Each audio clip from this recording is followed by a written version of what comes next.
Disc Space. Votre podcast de discussion sur l'Ultimate. Disc Space. Votre espace de discussion sur l'Ultimate.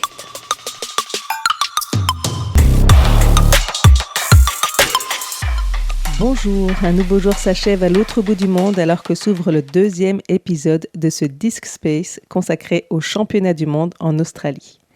Ce lundi 2 septembre 2024, les matchs ne démarraient pas trop tôt pour nos équipes de France. Coup d'envoi 11h.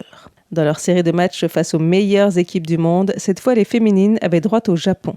Ça semble toujours aussi difficile en début de match avec un cruel 1-5 et pourtant elles ne baissent pas les bras. Chloé Vallée est toujours dans le coup et l'équipe remonte à 7-9 en seconde mi-temps avant de s'écrouler pour un score final de 8-15. Cette fois, elles ont tenu jusqu'à la fin du temps. Le match suivant face à la Nouvelle-Zélande semble davantage à leur portée. D'ailleurs, les équipes restent au coude à coude pendant les 40 premières minutes, jusqu'à ce que, bien servie par ses coéquipières, Pauline Lambolèze enchaîne les points pour mener la France jusqu'à 9-6. Malheureusement, la seconde mi-temps tourne clairement à l'avantage des Néo-Zélandaises qui remportent la victoire 11-13.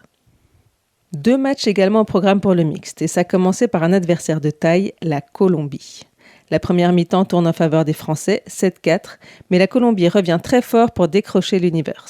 La France démarre en attaque et Sacha Podsokolski libère ses coéquipiers en inscrivant le dernier point. Victoire 19 dans une ambiance particulière, comme nous raconte l'une des joueuses, Camille Blanc.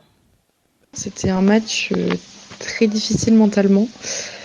Parce que il y a eu beaucoup d'arrêts de jeu, il y a eu beaucoup de fautes appelées, c'était pas un match très fair-play dans l'ensemble. C'était très frustrant avec tous ces arrêts de jeu. Et il est vrai qu'on a eu du mal à attaquer à cause de ça, parce qu'en fait on s'arrêtait perpétuellement. Donc c'était un match où on s'est pas mis en confiance, où on s'est plutôt fait peur. Mais je pense que l'équipe a vraiment relevé la tête. Et on a mis de côté nos frustrations, on s'est donné beaucoup d'amour sur le deuxième match, ce qui a fait beaucoup de bien et qui a permis qu'on gagne sereinement. En plus, il a fait très chaud et malgré tout, on a quand même, j'ai l'impression, réussi à prendre soin de nous, à récupérer correctement. Après des matchs accrochés le premier jour, l'Open était en quête de sa première victoire. Une seule rencontre au programme en ce lundi pour terminer la première poule face à la République populaire de Chine. Et c'est chose faite avec une victoire indiscutable 15-6. Retour sur ce début de compétition avec Tony Dimney, auteur de 2 passes décisives et de 2 points sur ce match. Concernant ma sensation personnelle, comment je me sens, j'ai eu une grosse perte de confiance suite à des tournois de préparation qui ont été très compliqués pour ma performance personnelle et aussi performance équipe. On a beaucoup appris de choses, on a avancé, on a fait du chemin et on a eu des résultats pas très bons. On a eu des difficultés à faire des beaux résultats contre des grosses équipes européennes, mais ça nous a juste permis de travailler tous nos points faibles. Donc je commence cette expérience en Australie, championnat du monde, avec énormément de crainte sur quel genre d'expérience on va pouvoir vivre sur des championnats du monde où il faut être au niveau, où on va jouer les meilleurs joueurs du monde. Mais en fait, très rapidement arrivé ici, donc ça fait quasiment 7 jours qu'on est tous ensemble, qu'on se réunit régulièrement dans la journée, on a plusieurs rendez-vous, on a des temps collectifs, on est tous ensemble, on partage des vrais moments de cohésion. Et donc voilà, le premier jour de la compétition arrive, on va jouer le Japon. Vice-champion du monde, on n'a rien à perdre, on y va. Et en fait, il y a un déclic qui se fait, voilà, les boys, on est tous arrivés en Australie. Et là, une énergie de zinzin, une synergie dans l'équipe qui nous permet de faire des résultats de ouf la première journée. Donc on joue le vice-champion du monde et le champion d'Europe en titre. On accroche les 2 équipes avec beaucoup d'envie et la manière. Donc une sideline de malade, une cohésion dans l'équipe qui commence à se faire et qui est tout simplement incroyable. Le niveau de jeu, bien plus haut que tout ce qu'on aurait pu espérer pendant la saison. Il y a un mois, on nous dit on va faire un univers contre le Japon. personne n'y croit en fait. Et donc là, on a mis toutes les chances de notre côté, toute l'équipe, pour qu'on puisse faire les meilleurs résultats possibles. Et au final, ça marche parce qu'on fait un beau début de compétition. On est en train de monter en puissance. Et c'est incroyable ce qu'on est en train de vivre. C'est incroyable ce qu'on est en train de créer dans l'équipe, la cohésion, l'envie on a envie de donner les uns pour les autres. L'équipe féminine doit encore affronter la Chine à sa portée pour terminer les matchs de poule A. Elle se retrouvera dans une nouvelle poule d'avantage à son niveau. Et rien n'est encore joué parce que des matchs de croisement peuvent encore permettre de rejoindre les premières places. La configuration est un peu la même chez les hommes. La France termine 3e de son groupe et se retrouve donc dans une poule basse. Il faudra obtenir l'une des 2 premières places face à Hong Kong, Singapour et l'Italie pour atteindre les crossovers. Pour le mixte, en revanche, il fallait se placer dans les 3 premiers de sa poule de 6 pour écarter le bas de tableau. C'est chose faite pour la France avant même le prochain match contre Singapour. Et quand on entend Tony en open ou Camille en mixte, on se dit que les équipes de France ont les cartes en main pour aller loin. En fait, quand on applique complètement les consignes et les bases, on est imbattable.